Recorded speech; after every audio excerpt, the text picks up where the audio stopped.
Hey everybody, it's Heidi, and you know what? I think I have a problem. I am obsessed with scraps, or I guess what I'm really obsessed with is using my scraps. So you've got it. We're gonna do another scrap project, and this one is a Christmas themed project. So I'm just gonna go through my scraps here and find some colors that I want to use to make a Christmas fabric panel that we can use to create some really cute Christmas themed projects. Hang on and I'll see you on the other side.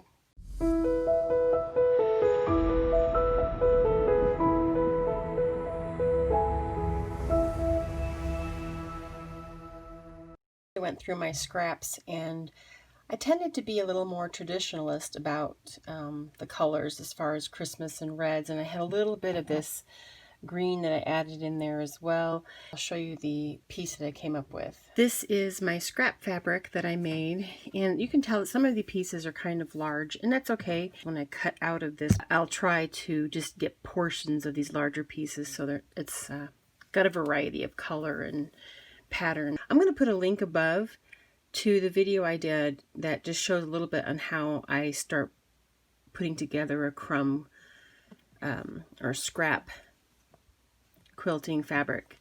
I am going to do some decorative stitching on this panel, and I do have a couple of metallic threads there. If you don't have metallic threads or you just don't like working with them, metallic is certainly not necessary. These two are just a really nice high sheen viscose or polyester type threads, and they just have really pretty sheen to them, and they'll come across quite nicely as well. Just a side note, by putting the interfacing on the back side of this panel also acts as a stabilizer for doing the decorative stitching. Normally before doing any of the decorative stitching, I will test them out on a scrap, but for something like this, I'm not too worried about it. No matter what it ends up looking like, it'll still be pretty. I've chosen a snowflake design, so I'm going to go ahead and start that. Now typically when I'm doing these decorative stitches is I try not to cut my thread too much, and I don't know if you can see it, but this snowflake design actually is not coming across very snowflake like. What I'm going to do is I'm actually going to go ahead and lengthen the stitch a bit more. Hopefully that'll help that. And I'm going to continue with the stitching, and I'm not going in straight lines. I'm kind of gently guiding this so that I don't know, just so it curves around, it kind of meanders around a little bit. I'm going to continue with this snowflake design and come back after I'm done. I'm going to use this metallic glittery type thread next, and what I've done is I've actually put it, wound it onto a bobbin, and I'm going to be actually working my piece upside down, and the bobbin thread will actually show on the top, because I'm going to sew with my piece this way. That just eliminates any problems when it comes to this type of thread. It tends to be, it catches, and anyway, there's lots of issues with it usually if you try running it through your needle. So yeah, I'm just going to use it in the bobbin and work the piece upside down. I'm not sure which stitch I'm going to use yet, but I'll show that to you once I have that going. You can see the metallic thread. One of the things that you're going to have to do is really pay attention to your tension on the upper thread. At first when I started, the upper thread tension was too loose, and so most of that black thread was popping down onto this front side, and so my scallops were coming out more black than they were the metallic thread. So I had to actually increase my top thread tension all the way up to 8, and then that allowed the metallic then to show through. I do have this gold metallic thread by Gutermann, and this particular one is a very, very fine thread, and I've never had any problems with this one when using it as the top thread. I don't have to put it into the bobbin to make it work. So I'm going to go ahead and thread this one now. With this metallic thread, I decided to use this leaf pattern right here. It's pretty fine, but it does remind me a little bit of like holly or something like that. So I'm going to do a few more lines of this, and then let's look at the outcome. One of the final stitches that I'm going to do is a blanket type stitch, and I'm actually going to sew it right where the fabric joins. And so I'm going to do it in a lot of places, and just want to give it that look like it's been joined together using the blanket stitch. I'm also doing this blanket stitch with a black thread. I think it'll really stand out pretty. Here is the piece with all the decorative stitching done. I did do the blanket stitch on every seam where the scraps are connected. I just really wanted to give it that homemade country Christmas, and I'm really liking the overall feel of this. The next step will be to cut out the shapes that we want for our cards. Another thing that I did was I sprayed it with some starch and pressed it really well. And the starch that I use is this Quilter's Starch Savvy. Anyway, it works really nice. I just like that real crisp look that it has. And yeah, next we'll go to the cutting of the shapes. The first thing I'm going to do is make a card front. And I had a piece of watercolor paper here, and I folded it in half. Took the measurements and actually cut my fabric piece to be 1 inch smaller on both measurements. And before I put it on the card, though, I want to take a piece of my canvas here. It's cut much bigger because I'm going to trim it down once I finish with this. But I'm going to place that right on there. And one of the things you want to make sure, if you're trying to get some fringe going on, is to be sure that you place this square on the fabric with the grain so that your fringe will look right behind the piece. So I think what I'm going to do is do a blanket stitch all the way around the perimeter of this piece, and then I'll come back. If you hear the TV in the background, I apologize. My husband is listening to his Sunday morning programs, and it might be coming through. I do have black thread in my machine, and I'm going to go ahead and do the blanket stitch on here. I have the blanket stitch all the way around. I am going to trim the canvas probably about 3/8 of an inch larger than the fabric, fringe it, and then I think I'm going to go ahead and spray starch and press this again just to give it that nice crisp flat look. I have Fabri-Tac, and I'm going to be using that on my card to glue on the fabric panel.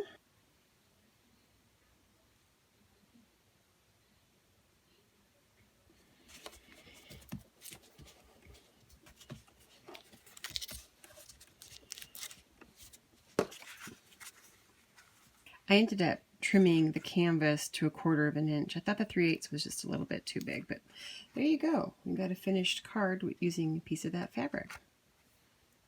Just because I'm trying to use all the fabric panel conservatively, I don't want to waste any of it as much as I can.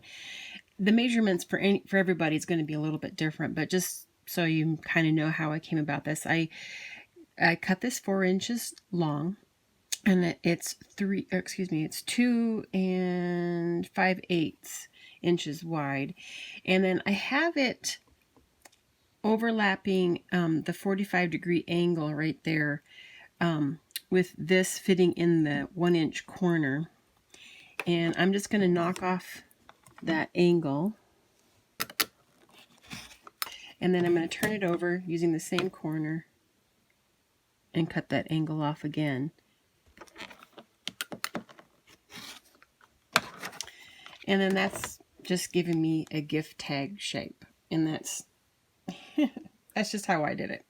So I'm going to go ahead and actually put this on a piece of canvas. I have a piece of scrap muslin that I cut that's larger than the tag, and then I did fuse on a piece of SF101 fusible interfacing onto the back side, and that just reinforces it for doing the script part that I'm going to be doing on the machine. Now, I'm going to make sure this is cooled off before you take your heat erase pen. I'm going to trace the shape of a tag right on here. By doing that, I know the boundaries that I need to stay within.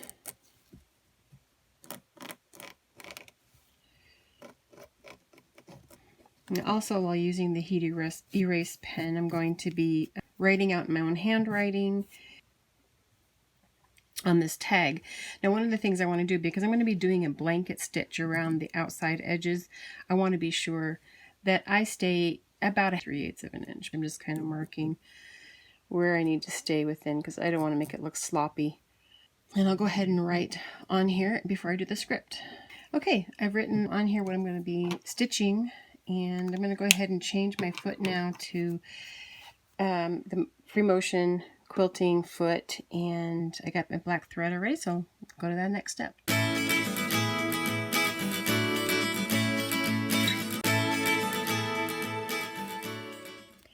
I've stitched in my script. I am just snipping all the threads right now, and that's the wonder using heat erase pens, that even though I don't follow my lines exactly, I can actually erase those with the heat, which I'm not going to do right now because I want to keep my shape of my tag on there.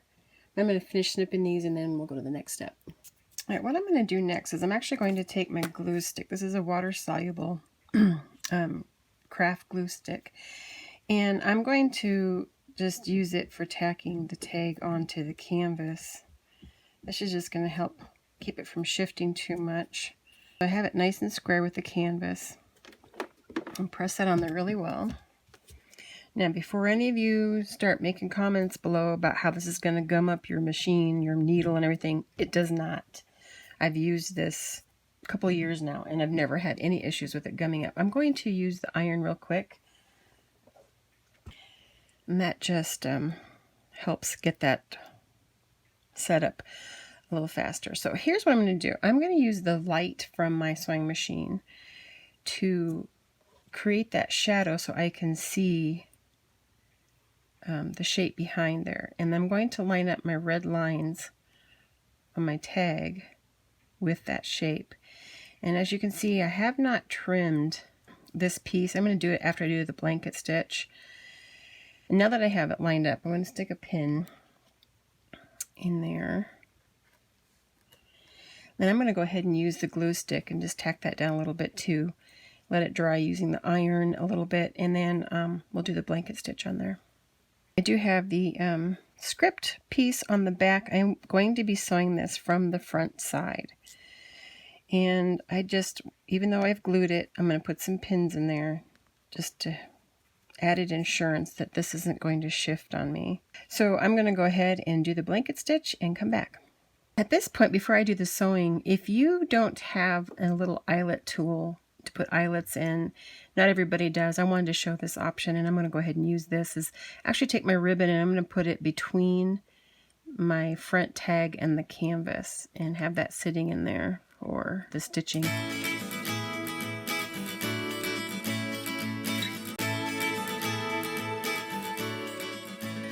I have it all stitched on, came out quite nicely. Here's the back side.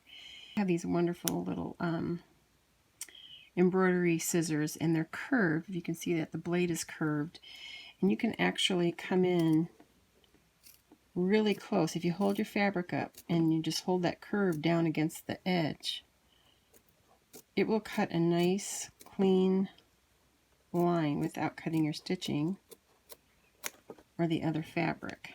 And you can see that came out really nice. So I'm going to do that all the way around, and then I'm going to go ahead and press this, and then using a little bit of starch just to stiffen it up a little bit more.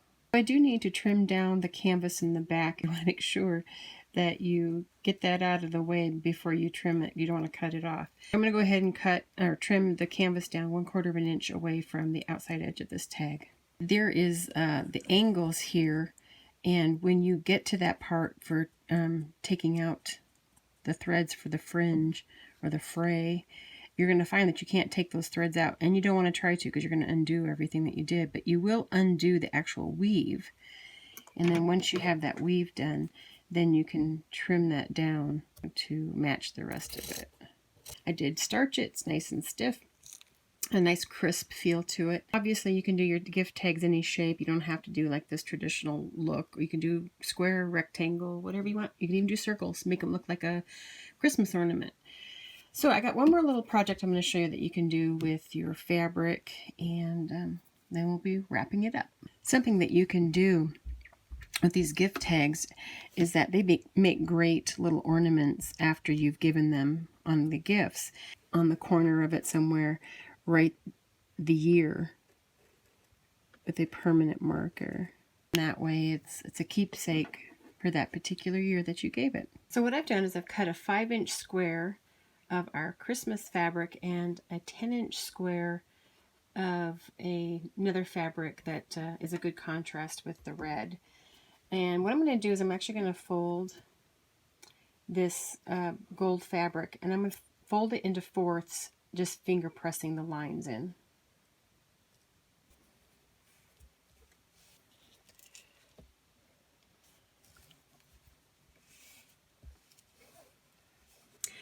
So I'm going to open up this 10-inch square. I'm going to bring each of the points of the square up into the center. And press it. And I will do that for each of the corners, making sure that everything fits just right up there. And I'm going to go ahead and do that for all 4 of these, and I'll show you the next step. I have all 4 corners pressed up into the center, and I'm actually going to repeat that step again. Bring each point up to the center and then press them. You may have noticed I have a tiny little corner missing out right there, which is actually just fine because that's going to get covered up. I just didn't have quite enough of this fabric to make a complete 10-inch square, but boy was it close, so it won't show, and it's so small it doesn't really matter. So now that I've pressed all those folds in, I'm actually going to take my 5-inch square of the Christmas fabric, and I'm going to lay it in right into the center. Now with my folds, it is just a tiny bit big, so I'm going to trim maybe 1/8 of an inch or 1/16 of an inch off of 2 of the sides, just because the folds make it kind of tight, and I don't want any kind of puckering going on. So what I've done here is I've taken 2 opposing corners and brought them together in the center. I've changed my machine to a zigzag stitch, and I put that stitch at a 0 length. And I did that because I'm just wanting to tack those 2 corners in the center. Now, without even cutting my thread, I'm going to turn my piece. I'm going to bring the other 2 opposite corners in towards the center and do the same thing. Ready for the next step. What I have here is a 5-inch square of a contrasting fabric, and what I'm going to do is I'm going to cut it into 4s from corner to corner, making 4 triangles. What I'm going to do with these triangles is I'm actually going to place them in each of these triangles on our square, and I bring them down about 1/8 of an inch or so from the folded edge. Go ahead and use my glue and keep them from shifting around while I'm sewing this on. So now that I have them all glued on, it's going to be all about pulling these edges back, making those nice curves and those windows into that central fabric. I have my machine set at a 3.0 stitch length, and I'm going to be sewing probably about a 1/16 of an inch away from that folded edge.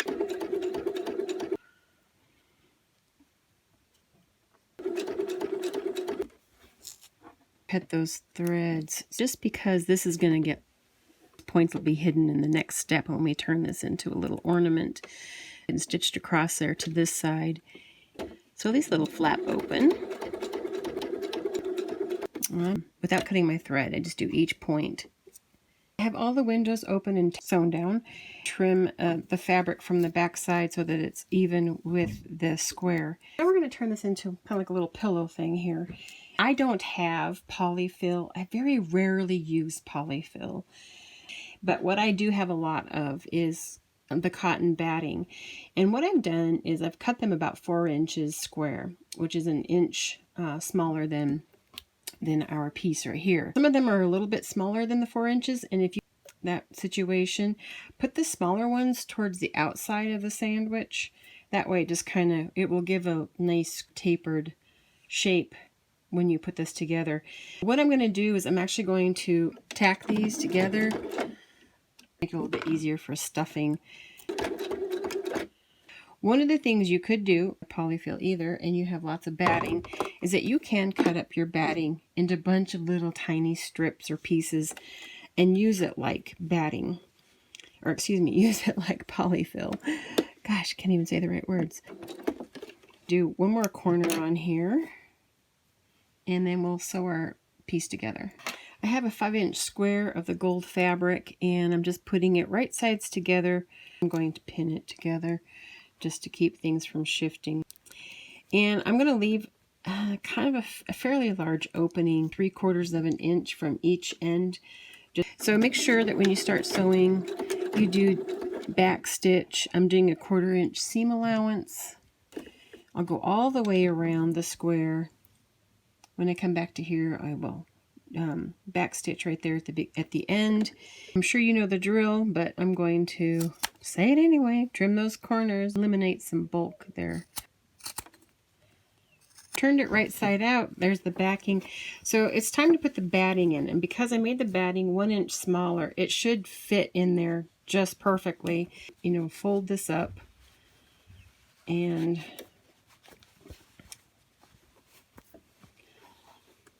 push it in there. I'm going to take that one edge and push it to one side of this as best I can, and then unfold it inside and push the other edge to the other side. And just making sure all my corners are filled in with that. Obviously, you know, if you did this with polyfill or anything like that, you could get this really, really fluffy. Now just about folding these edges in that 1/4 of an inch, and I am going to hand sew that. Now, if you have been wondering this whole time why I have not put a hanger in my ornament, well, that's because I was a numbskull and I totally forgot about it. So before I close up this end, my opening, I do have a little piece of ribbon here. I tacked it together. I'm going to pop it in. I think it would have been cuter, I think, probably on the corner version. It still works. So at least I didn't totally forget, right? That would have been terrible. So typical of me. I get going on the project and I forget the little tiny details that seem inconsequential at the moment, but they are so important. You can't have an ornament if you can't hang it up. I'll go ahead and hand stitch that and come back and show you. Well, there you go. There's our final project using our scrap fabric panel. I hope you enjoyed that and you got some ideas that you can certainly take this a lot farther. Have fun with it, and I hope to see some pictures over on Facebook at my Facebook page, Heidi Creates 1965. Would love to see what you've done. I hope this finds you all happy, healthy, and until next time, have a great one. Bye for now.